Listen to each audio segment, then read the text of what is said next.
며느리의 냉정한 선언, 그리고 시어머니의 위대한 선택.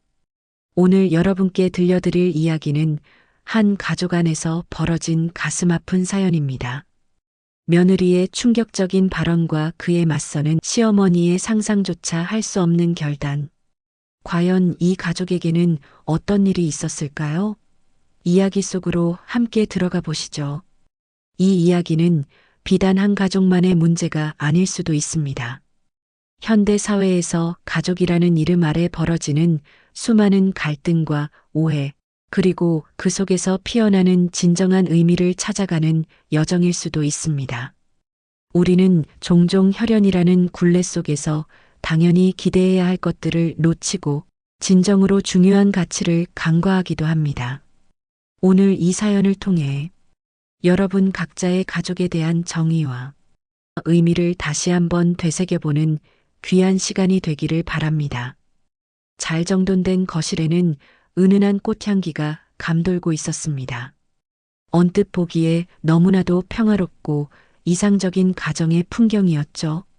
시어머니는 손수 준비한 다가를 며느리와 아들 앞에 내밀며 미소 지었습니다. 얘들아, 이제 너희도 어엿한 가정을 꾸렸으니 시골에 있는 이 집은 너희에게 물려줄까 한다. 평생 일궈온 내 재산이니만큼 너희가 잘 관리하며 행복하게 살았으면 좋겠구나. 이 집은 너희 아버님과 내가 젊은 시절부터 한 푼, 두 푼 모아 마련한 우리 가족의 역사와 추억이 고스란히 담긴 곳이기도 하단다. 비록 도시의 화려함과는 거리가 멀지만 공기 좋고 인심 좋은 시골에서 아이들과 함께 자연을 벗삼아 살아가는 것도 나쁘지 않을 거야. 시어머니의 목소리에는 자식들을 향한 깊은 사랑과 배려가 묻어 있었습니다. 그녀의 눈가에는 잔잔한 미소가 번졌고 그 미소 속에는 지난 세월의 고단함과 자식들을 향한 애틋함이 함께 담겨 있는 듯 했습니다. 아들은 시어머니의 진심 어린 마음에 감동하며 고맙다며 연신 허리를 숙였습니다. 그의 얼굴에는 부모님께 받은 은혜에 대한 감사와 동시에 앞으로 가정을 잘 꾸려나가야겠다는 다짐이 스쳐 지나가는 듯 했습니다. 하지만 며느리의 표정은 왠지 모르게 싸늘했습니다. 그녀의 눈빛에는 복잡 미묘한 감정들이 얽혀 있는 듯 했고 입술은 굳게 닫혀 있었습니다. 시어머니는 며느리의 그런 미묘한 기색을 알아차렸지만 설마 하는 마음에 애써 무시했습니다. 그저 며느리가 낯선 시골 생활에 대한 부담감 때문일 것이라고 스스로를 위안했습니다. 잠시 침묵이 흐른 뒤 그 고요함을 깨고 며느리가 입을 열었습니다. 그녀의 목소리는 차분했지만 그 속에는 칼날 같은 차가움이 숨겨져 있었습니다. 어머니, 정말 죄송하지만 저는 이 집을 받고 싶지 않아요. 그리고 이 자리에서 분명히 말씀드리고 싶은 것이 있습니다. 예상치 못한 며느리의 말에 시어머니는 물론 아들까지 깜짝 놀라 서로의 얼굴을 번갈아 보았습니다. 아들의 얼굴에는 당혹감과 함께 며느리를 향한 걱정이 스쳐 지나갔습니다. 아니, 갑자기 무슨 소리냐? 이 좋은 집을 왜 안 받겠다는 거니?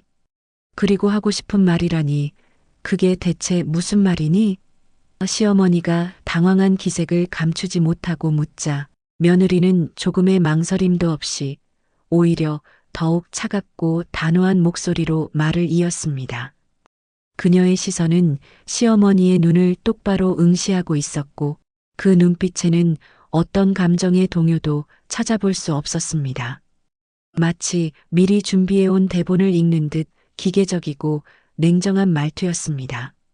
어머니는 저희 가족이 아니시잖아요. 남편과는 결혼했지만 어머니와 저는 법적으로 아무 관계도 아니고요. 저희 가족은 오직 저, 그리고 제 남편, 제 아이들 뿐이에요. 어머니는 그냥 남편의 어머니실 뿐, 저희의 직접적인 가족 구성원은 아니라고요. 법적으로도 감정적으로도 그리고 앞으로 저희가 꾸려나갈 독립적인 가정이라는 관점에서도요.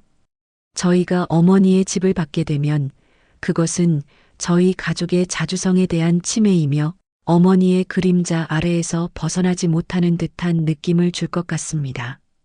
저희는 저희만의 방식대로 저희만의 공간에서 온전히 저희 가족만의 울타리를 만들고 싶습니다. 충격적인 며느리 발언, 냉정하고 논리적인 척 가장한 무례함.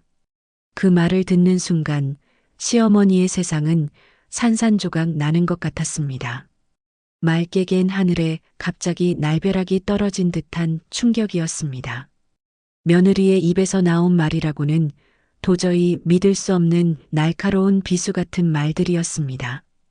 평생을 자식들을 위해 헌신하고 희생하며 살아온 시어머니에게 며느리의 말은 비수가 되어 가슴을 꿰뚫는 듯 했습니다.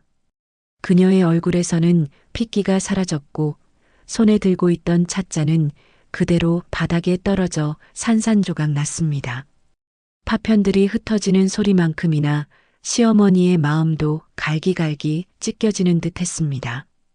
아들은 얼굴이 새빨개져서 며느리를 말리려 했지만 며느리는 아랑곳하지 않고 자신의 주장을 이어갔습니다. 오빠도 마찬가지예요. 어머니와 우리는 별개의 독립된 가정을 이룬 거예요.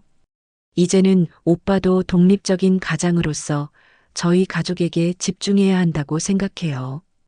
더 이상 어머니의 인생에 얽매여서 저희 가족의 미래를 제한하고 싶지 않아요. 며느리의 말은 시어머니뿐만 아니라 그 자리의 아들까지도 큰 충격에 빠뜨렸습니다. 아들은 어머니와 아내 사이에서 어찌할 바를 몰라 그저 무기력하게 서 있을 수밖에 없었습니다. 그의 눈빛에는 어머니에 대한 죄송함과 아내에 대한 실망감이 교차했습니다. 시어머니는 지난 세월이 주마등처럼 스쳐 지나갔습니다. 젊은 시절 남편이 불의의 사고로 일찍 세상을 떠나고 홀로 어린 아들을 키워야 했던 힘든 나날들.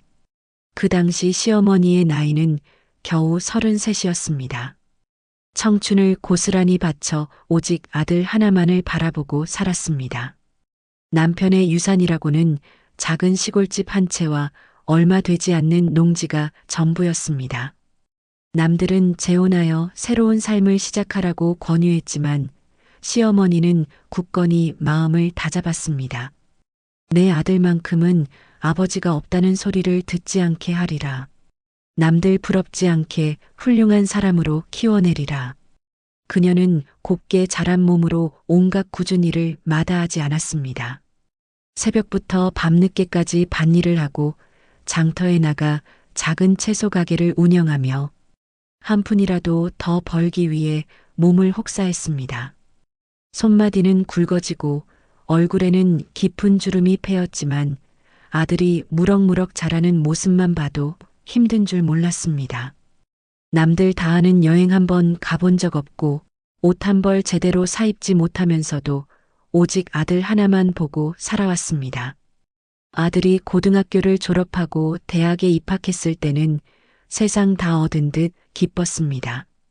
등록금을 마련하기 위해 밤낮 없이 일했고 아들의 학비와 생활비를 보내주기 위해 자신의 모든 것을 희생했습니다. 아들이 번듯한 직장을 얻고 결혼한다고 했을 때는 마치 자신의 일처럼 기뻐하며 며느리를 친딸처럼 아끼고 사랑해 주려고 노력했습니다. 부족한 것 없이 해주고 싶어서 없는 살림에도 최선을 다했습니다. 결혼 자금을 마련하기 위해 그동안 모아두었던 적금을 깨고 시골집을 담보로 대출까지 받았습니다. 명절이면 허리가 끊어질 듯 음식 장만을 하고 매달 용돈을 챙겨주며 혹시라도 부족함이 있을까 늘 마음 졸였습니다. 며느리가 좋아하는 음식은 무엇인지 불편한 점은 없는지 항상 살폈습니다. 아들 부부가 힘들어할 때마다 말없이 곁을 지켜주었고 손주들이 태어났을 때는 자신의 모든 것을 내어주며 돌보았습니다. 그런데 며느리 입에서 나온 말은 어머니는 저희 가족이 아니시잖아요 라니요. 평생을 바쳐온 희생이 한순간에 부정당하는 기분이었습니다. 지난 세월의 모든 노력이 부질없게 느껴졌습니다. 가슴속 깊은 곳에서부터 치밀어 오르는 통한의 감정을 주체할 수 없었습니다. 시어머니는 가슴이 찢어지는 고통 속에서 며느리의 말의 의미를 곱씹었습니다. 가족이 아니라고? 그럼 나는 그동안 누구를 위해 살아온 건가? 평생을 바쳐 지켜온 이 집과 재산은 그럼 누구에게 물려주란 말인가? 내 아들마저도 이제는 아내의 편에 서서 나를 외면하려는 것인가? 시어머니는 며느리의 말 속에 담긴 냉대와 배제의 깊은 상처를 받았습니다. 그 상처는 단순한 서운함을 넘어 존재 자체를 부정당하는 듯한 끔찍한 고통이었습니다. 시어머니는 깨달았습니다. 자신이 그동안 생각했던 가족의 의미와 며느리가 생각하는 가족의 의미가 너무나도 다르다는 것을요. 며느리에게 자신은 그저 남편의 생모일 뿐, 진정한 가족의 울타리 안에는 들어갈 수 없는 존재였던 것입니다. 심지어 법적으로는 가족이라 하더라도 며느리는 감정적으로 시어머니를 가족으로 받아들일 의사가 전혀 없다는 것을 적나라하게 드러낸 것입니다. 밤새 시어머니는 한숨도 잠들지 못했습니다. 찢어지는 가슴을 부여잡고 밤하늘을 응시했습니다. 자신의 삶을 되돌아보고 가족이라는 이름 아래 자신이 겪었던 모든 일들을 하나하나 곱씹었습니다. 그리고 동이 트기 시작할 무렵 그녀는 마침내 모든 것을 초월한 듯한 표정으로 자리에서 일어났습니다. 그녀의 눈빛은 더 이상 슬픔이나 분노로 가득 차 있지 않았습니다. 대신 단단하고 결연한 의지가 담겨 있었습니다. 그래, 좋다. 너희가 진정한 가족이 아니라면 나 또한 너희에게 더 이상 미련을 가질 필요가 없겠구나. 다음 날 아침 시어머니는 아들과 며느리를 다시 불렀습니다. 전날의 충격적인 대화 이후 아들과 며느리는 어색한 분위기 속에서 시어머니의 다음 말을 기다리고 있었습니다. 시어머니는 여전히 차분했지만 그 목소리에는 정과는 다른 굳건함이 배어 있었습니다. 얘들아, 어젯밤 며느리의 말 잘 들었다. 아주 솔직하고 분명한 너의 입장을 잘 알게 되었다. 나는 너희 가족이 아니라고 했으니 내가 힘들게 모은 재산도 너희 가족에게 줄 필요는 없겠지.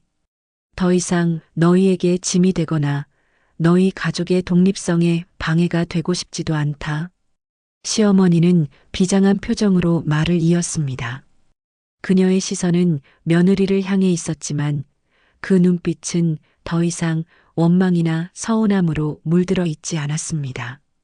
오직 명확한 결단의 빛만이 가득했습니다. 오늘부터 나는 이 집과 모든 재산을 정리할 것이다. 그리고 내 재산은 나를 진정으로 가족이라고 생각하고 아껴주는 사람들에게 기부할 것이다. 피 한 방울 섞이지 않았지만 보육원에서 나를 어머니처럼 따르며 살아가고 있는 아이들이 많다고 들었다. 혹은 나와 같이 홀로 힘든 삶을 살아가는 이웃들에게 작은 보탬이 될 수도 있겠지. 어쩌면 그 아이들이나 이웃들이야말로 나에게 진정한 가족의 따뜻함을 느끼게 해줄지도 모르겠다는 생각이 들었다. 아들과 며느리는 시어머니의 예상치 못한 말에 경악했습니다. 그들은 시어머니가 단순히 화를 내고 말 것이라고 생각했지, 이렇게 극단적인 결정을 내릴 것이라고는 상상조차 하지 못했습니다. 어머니, 그게 무슨 말씀이세요? 저희가 잘못했습니다. 제발 다시 한번 생각해 주세요. 아들이 다급하게 울먹이며 시어머니의 손을 잡으려 했지만 시어머니는 부드럽게 손을 뿌리쳤습니다. 그녀의 얼굴에는 후회나 망설임의 기색은 찾아볼 수 없었습니다. 오직 잔잔한 미소만이 드리워져 있었습니다. 너희 가족이 아닌 나에게 왜 이래라 저래라 하느냐? 너희가 나를 가족으로 인정하지 않는데 내가 왜 너희를 위해 내 것을 남겨두어야 하는 것이냐? 나는 이제 더 이상 너희에게 의지하지 않을 것이다. 너희에게 짐이 되지도 않을 것이고 각자의 길을 가는 것이 서로에게 더 이로운 길이라고 생각한다. 시어머니는 그동안 쌓였던 서운함과 배신감을 토해내듯 말했습니다. 그러나 그 말 속에는 비난보다는 체념과 해탈의 감정이 더 강하게 묻어 있었습니다. 며느리는 뒤늦게 자신의 발언이 가져올 파장을 깨닫고 당황한 기색이 역력했습니다. 그녀의 얼굴은 새하얗게 질렸고 입술은 바싹 말라붙었습니다. 그녀는 시어머니에게 용서를 빌고 싶었지만 이미 시어머니의 마음은 굳게 닫힌 뒤였습니다. 돌이킬 수 없는 강을 건넌 듯한 절망감이 그녀를 덮쳤습니다. 시어머니는 그날로 집을 포함한 모든 재산을 정리하기 시작했습니다. 변호사를 찾아가 재산 처분 절차를 상담하고 오랜 시간 정들었던 집을 내놓았습니다. 며칠 후 집 앞에는 매매라는 팻말이 쓸쓸하게 걸렸습니다. 평생 모은 돈을 사회에 환원하기 위한 절차도 착수했습니다. 그녀는 보육원과 소외된 이웃들을 돕는 단체에 기부를 결심했습니다. 아들과 며느리는 자신들의 이기심과 무례함이 어떤 결과를 초래했는지 비로소 깨닫고 후회했지만 이미 때는 늦었습니다. 그들은 시어머니의 결심이 단순히 순간적인 분노가 아니라 오랜 고뇌 끝에 내린 단호한 결정임을 깨달았습니다. 시어머니는 며느리의 발언으로 인해 깊은 상처를 받았지만 동시에 진정한 가족의 의미에 대해 다시 한번 생각하게 되었습니다. 그녀는 깨달았습니다. 혈연으로 맺어진 관계만이 가족이 아니라 서로 사랑하고 존중하며 아껴주는 마음, 그리고 서로의 존재를 기꺼이 받아들이려는 따뜻한 포용력이 있어야 비로소 진정한 가족이 될 수 있다는 것을요. 물질적인 재산이나 혈연이라는 이름표가 중요한 것이 아니라 정신적인 유대감과 서로에 대한 진심, 어린 배려가 가족이라는 공동체를 형성하는 가장 중요한 요소라는 것을 말입니다. 그녀는 이제 더 이상 아들 부부에게 매달리지 않고 자신만의 방식으로 남은 삶을 의미 있게 살아가기로 결심했습니다. 그녀의 얼굴에는 홀가분함과 함께 새로운 시작에 대한 기대감이 어렴풋이 비쳤습니다. 가족이란 단순히 핏줄로 엮인 관계가 아니라 서로에 대한 사랑과 존중, 그리고 희생을 바탕으로 하는 공동체라는 것을요. 이 사연 속 며느리는 가족의 정의를 너무나 협소하게 규정함으로써 스스로 소중한 관계를 끊어냈습니다. 반면 시어머니는 상처 속에서도 진정한 가족의 의미를 다시 찾아내고 자신만의 방식으로 삶의 새로운 의미를 발견했습니다. 때로는 가장 가까운 관계에서 가장 큰 상처를 받기도 하지만 그 상처 속에서 우리는 더 큰 깨달음을 얻고 성장할 수 있습니다. 여러분의 가족은 어떤 의미인가요? 여러분의 주변에도 혹시 겉으로만 가족인 척하는 관계가 존재하진 않나요? 어쩌면 우리는 바쁜 일상 속에서 너무나 당연하게 여겨왔던 가족이라는 존재의 소중함을 잊고 살아가는 건 아닐까요? 오늘 하루 우리 주변의 소중한 사람들에게 진정한 가족의 의미를 되새겨보고 따뜻한 말 한마디와 진심 어린 마음을 전해보는 것은 어떨까요? 그것이 바로 이 이야기의 진정한 교훈이자 우리가 함께 고민해야 할 숙제일 것입니다.